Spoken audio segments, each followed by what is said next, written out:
Hello and welcome to another week of Talking Asperger's with Andrew. It's good to see you all here today, and there's just someone else who's coming to join us, so that's fantastic as well. How have we all been this week?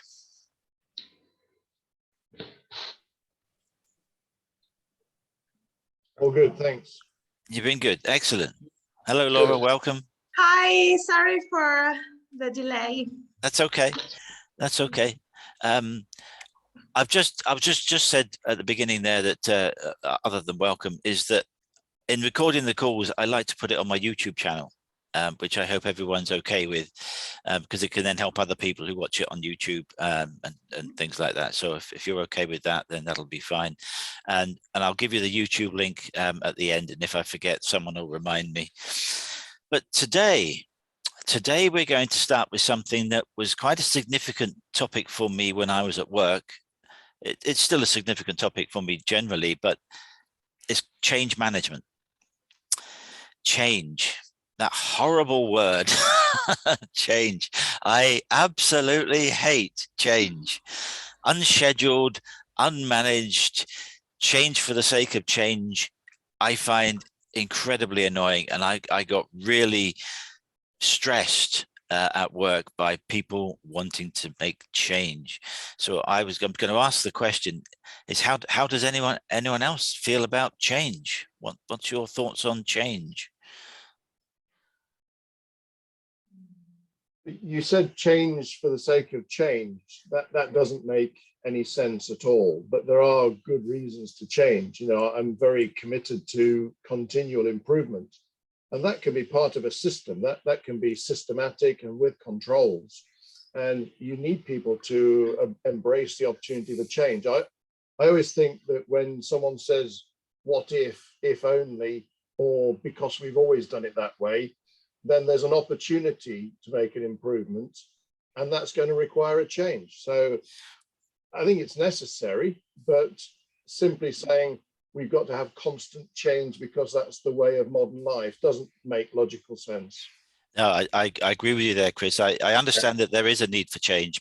The sort of the grating change for me is when you've got a week's worth of work and it's 3 o'clock on Friday afternoon and you've got an hour or two to finish what you're doing, and your boss's boss or someone else comes up and says, I just need you to do with this because I've got to get this out this afternoon. And it's like, okay, well, if I do that for you, then this thing I've been working on all week that has also got to go out this afternoon won't get done. I don't care. I'm the boss. Do this for me now. That kind of change is, to me, that's poor management. That's mismanagement. That's a lack of appreciation for others. And it's just being a belligerent boss when they themselves haven't managed their own time and their own needs and their staff needs in a more sympathetic and professional manner. Yeah, the Friday afternoon faff is legendary. People leave things to the last minute until it becomes a priority for them. It's bad planning, and to simply expect other people to rescue you is nothing to do with change management. It's just poor management, as you say. Yeah, absolutely. Absolutely. And it was something that I experienced for a very long time as a geologist in the construction industry. On sites, on construction sites, the Friday afternoon faff. Oh, yes, legendary. Legendary. I could give you so many examples of when I was working down in a construction site in Manchester, and Friday afternoon, I'm thinking 3:30, 4 o'clock, let's hope nothing happens so that I can get home, and I've got to drive all the way back up to Glasgow. So yeah, that sort of change. What other experiences have others had with that kind of poorly managed change? I'd say meetings that change at the last minute. Suddenly you're going to have a meeting, you plan around it, and then half an hour before you get an invite saying it's changed to the next day, and so on. But those sort of minor changes, I understand completely about change for the better and planned change and improvements. For me, it's the little things like that change. You're planning your day, and then suddenly the meetings change until the next day, or But that sort of little change that can be more irritating. Yeah. Because I have everything set and planned, and then it's sort of everything goes out the window. And then of course on a Friday afternoon, if someone says, "Can you do this?" and I think, well, okay, if I do that, I won't be able to do something else. So it's that's again about management, but is it those sort of changes that irritate me? Yeah. There are people that enjoy a crisis. It makes them feel good, so Yes. they just create endless crisis.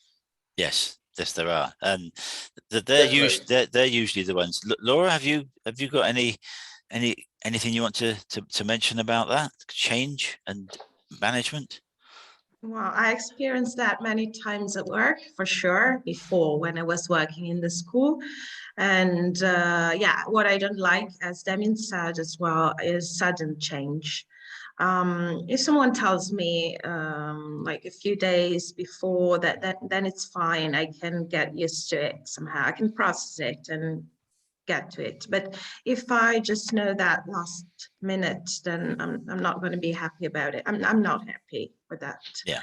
And also what I don't like sometimes is when people show up at my place, or yeah, like that may happen. They might show up and say, "Hi, I just came to say hi." I'm like, no, no, not now. Like, Yes. what are you doing? Yeah, I agree. Yeah. I'm used to have students here coming, but they actually make an appointment with me. But when my father or my mother show up for no reason, then I may actually get pissed. And maybe I'm working on my computer, I'm doing other stuff. And it just makes me feel very frustrated.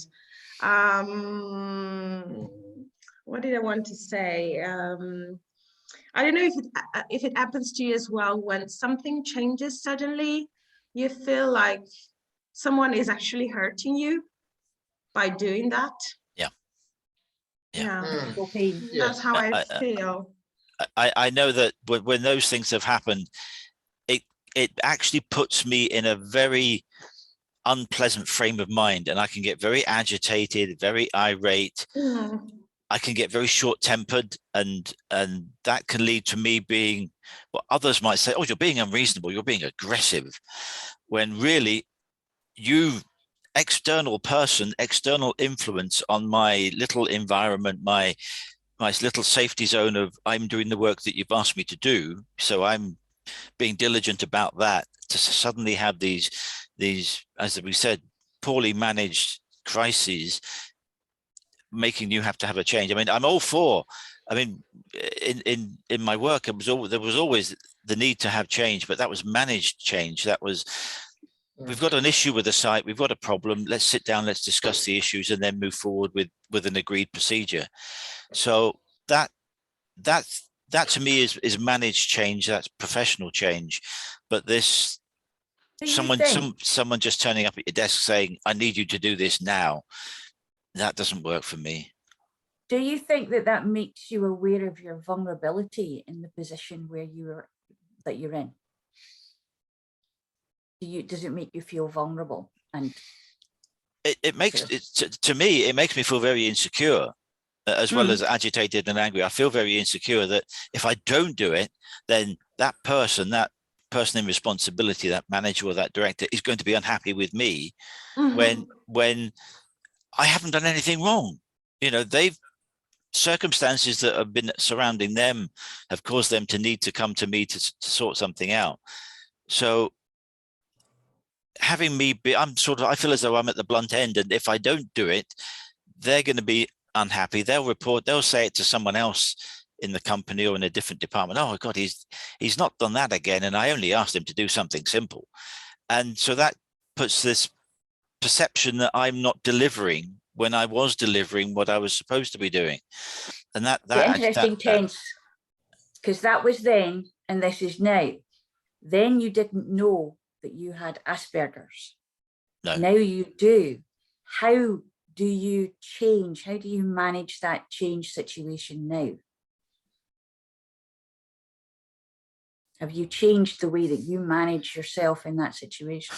I suppose I have. I think I've become, I think I've become more accepting of me, if that makes any sense.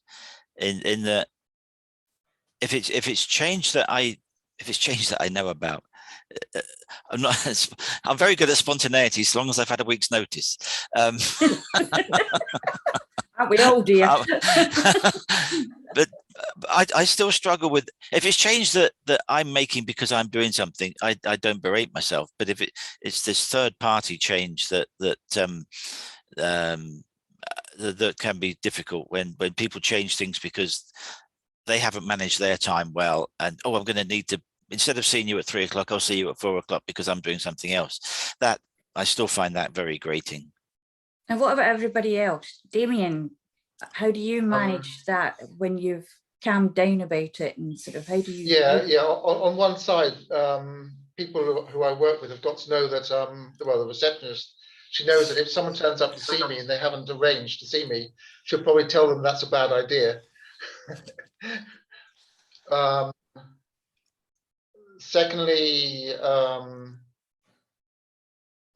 maybe now that I know that I have ASD, that I try and go and think through the process of a change in my own mind. I also try to, as much as possible, control the situation so that change for no reason doesn't happen, or as little as possible. Or, for example, if someone says changes a meeting at the last minute, or they bring it forward, I might just say, I can't attend if you change it. Just to try and, instead of getting myself stressed, trying to get myself out of the zone of being stressed about a situation. Another area, not at work, which I think is probably a similar sort of area, is that a lot of times, if I'm meeting people for a drink or something, people will phone and say, "Would you like to meet for a drink?" Or and I say, "Okay, when?" And they say, "Okay, we're in the bar now." I've always found that extremely complicated to deal with, and I've in the past I've said, "No, I can't." And now I might think to myself, well, possibly on a particular day, people might phone to say they're going out. And so I'll almost mentally prepare myself for someone asking me that question so that it won't be such a surprise to me. In the past, I have, in fact, waited, thinking, well, someone might phone. And so I've waited. It seems a bit silly, but I almost waited, not planning anything else because I think someone might phone. So So you're not really good at contingency planning. Contingency. You're still learning contingency planning for the unexpected drop-in guest or invitation. I don't know, but I might be okay as long as I plan contingency. I always have it. Yeah. If something's a surprise, I find it difficult to deal with. But if I mentally and prepare myself for different scenarios, which I quite often try to do, then I'm okay. I remember one instance of I was working on a fairly major project, and I was coordinating half a dozen people working for me on the various disciplines, and the overall project manager suddenly turned up at my desk, and he's never done that. If usually there was something he wanted to see me about, it was, can you come up and see me about something and bring this or that with you? And I'm just had my head down, I was working, when suddenly there he was in front of my desk, and he looked crestfallen, and he said, "Andrew, we've got to stop work on the job now." I said, "You mean stop now?" But if we stop now, my resources that we're working with are going to get reallocated. And I can guarantee you, if you say start again in 2 days' time or a week's time, I will not have the resources to be able to deliver the job. He says, "I know, we've been told to stop now." And that was just, I can't stop now. I physically said to him, I cannot stop what I'm doing now. And he looked at me and said, "Okay, you've got till the end of the day to wrap up what you're doing," which I did. But, when you've got other resources and you've got other people depending on you, and then you go to a team meeting and say, "Actually, we've got 6 people available for work," they'll get reallocated, and then in a week's time, when they say, right, we've got to start work back on that project, I say, I haven't got them. I can't get them because they're committed for a month or things like that. And that I found very difficult to deal with, because I had to go in to see my director and say, we just pulled the plug on this big job. And he said, what? I said, he says, you do realize? I said, yes, Gus, I do realize that if they say go again next week, I can't start because we won't have the people available. He said, all right, let me know. And that kind of thing, just the unscheduled, just stop everything was very difficult. And I found it very difficult to actually just deal with that. This poor chap, I mean, the guy was crestfallen. I mean, you can tell he'd just been told by his director or the client that you've got to stop, guys. And he was in the same boat. It was very difficult. How do you cope with that? How do other people cope with that?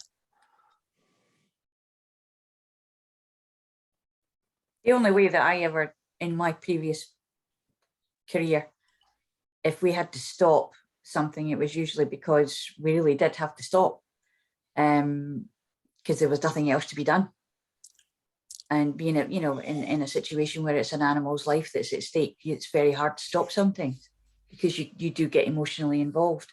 And I think that that's part of what's happening, is that you, particularly Andrew, get emotionally involved in what you're doing. It becomes that this is your identity. This is you on paper, and you in person who's taking responsibility and shouldering that responsibility for what's going on. And it is almost like a case of life and death for you, because it's that much of a trauma when someone comes and really puts the axe down and says, that's it. But look what I've prepared.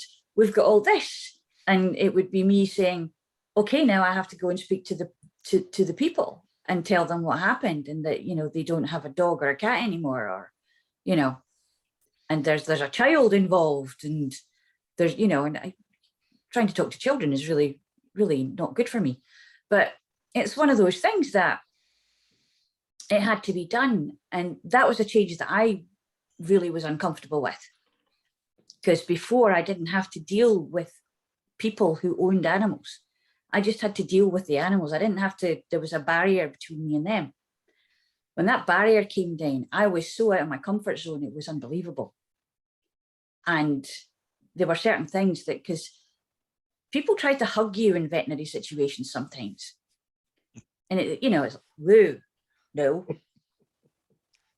I think you're right in the sense with me, Leslie. I take a great pride in what I do. And to have that tipped up, have that apple cart tipped up, and I'm left there going, what do I do now? And it's like someone has literally just hit the stop button, and I've just got this, my head's going round and round with all these scenarios, and it's difficult to process and find a way of functioning and moving myself forward. I get stuck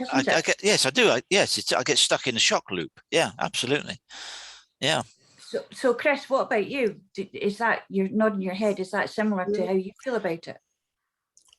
I think I'm quite good at dealing with change priorities for a real crisis, a logical crisis reason. So I've been in a lot of operational situations where that happens routinely. And switching your priorities when you can see good reason, it is relatively straightforward. Where I struggle most is when priorities that are clear to me are affected by nonsensical change or trivial interruptions. And a bit like Laura said, when I was in an office situation, I'd have the door open because that's what other people needed. So my priorities went to the bottom. And I could be working away, and the next thing I know is I'm aware of someone standing at the end of my desk wanting to talk to me. So I gave them time. So my own work always got done out of hours. It would always get pushed back and back and back. Now I don't work with people, I work on my own. My scheduling is much, much better. I mean, I always had a good use of scheduling and Outlook. If I had the time within the office, I'd say, just give me a moment. and then I'd move things so that they were still within the deadline, but I'd allocated new time to do them. That gave me the comfort to reprioritize. Now I can be as flexible as I like and just reschedule things to my own desire.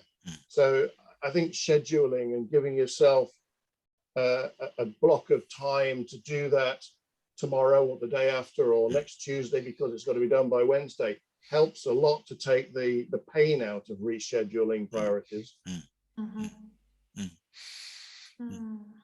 Laura?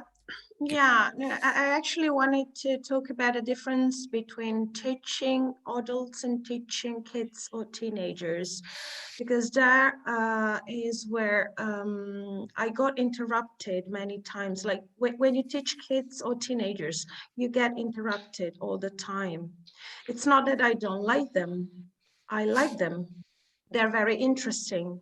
But they keep interrupting me all the time because they need to ask questions, or they want to say something, or they just want to, I don't know, talk to their mates, to their classmates. And this is so exhausting. This is exhausting. It's not that I don't want to work with them. I actually enjoy their company sometimes. They are even fun. But adults are much more respectful this way. When they talk, they do not interrupt each other. And they listen and they manage themselves, even emotionally. Kids don't. So that's actually the problem with them. That's that's very interesting. That thinking back, I probably was one of those problem kids, always wanting to ask questions, because I thought that I had something interesting to contribute, not to be a pest, but I can see from the teacher's point of view, there's Andrew, will you just shut up for a minute? I want to get through this piece of course that we're doing with. It's an interesting way of looking at it, and you've made me think about that, Laura. Yeah. Also, your mind goes like 150 miles an hour, whereas, I was talking about this with a friend yesterday because we're arranging to do some work in the new year, and she is the opposite to me. She's very laid back, she's very quiet, she's very work orientated and very framed. I do a little framework, and it's like, here's where I start, that's where I finish. What happens in between happens. But she wants to have each step. This is where we're going to go with this. That's where we're going to go with that. This is how this is going to happen. I'm like, oh, I kind of like the spontaneity more, because then it's really interesting. Because my brain goes that way. I would just jump from lily pad to lily pad. I'm like a little frog on speed when it comes to these things. And it's one of those things that it's a heightened curiosity.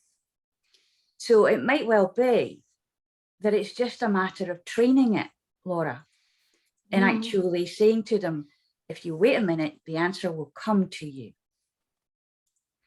And get them to kind of be anticipating something which might make them a little bit more, so that sometimes with kids and with people who do that, it's a tendency of being very excited about the subject sometimes, or on the other end of the scale, being extremely bored and not wanting to be there.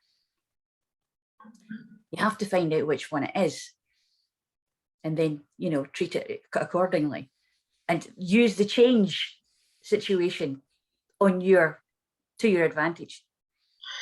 Yeah, as for that, I can of course tell whether they are getting bored or they're having so much, like a lot of fun.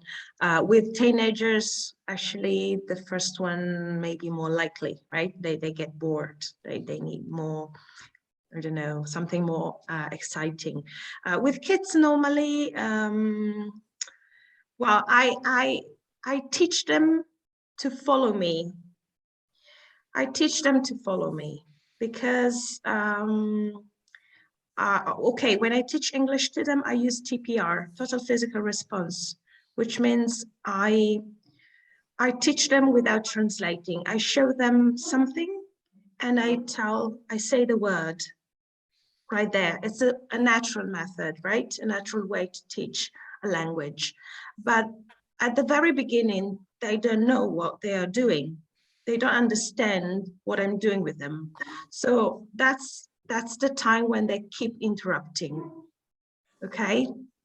Because in schools they are taught to intervene, to say, to speak, to give their own contribute. While this method is actually works the opposite.